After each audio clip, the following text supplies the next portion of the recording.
Ang ganda ng panahon ngayon, mga kaibigan. Nung isang araw nung lumawas kami, makulimlim, maulap. Pero ngayon ang ganda ng panahon.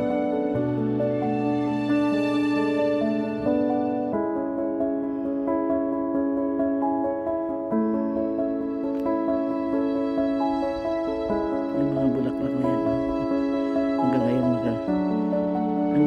ang hirap malanta yung klaseng bulaklak na yan. Hydrangea.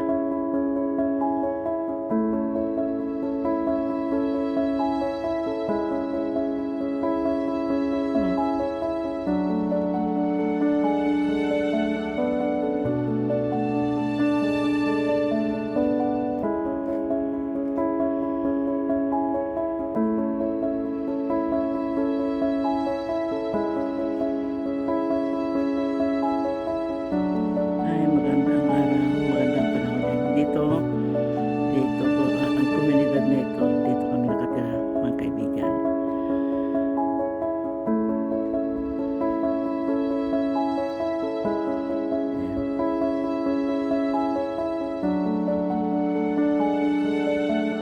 Ang mga tao dito, nasa bahay pa o nasa trabaho na.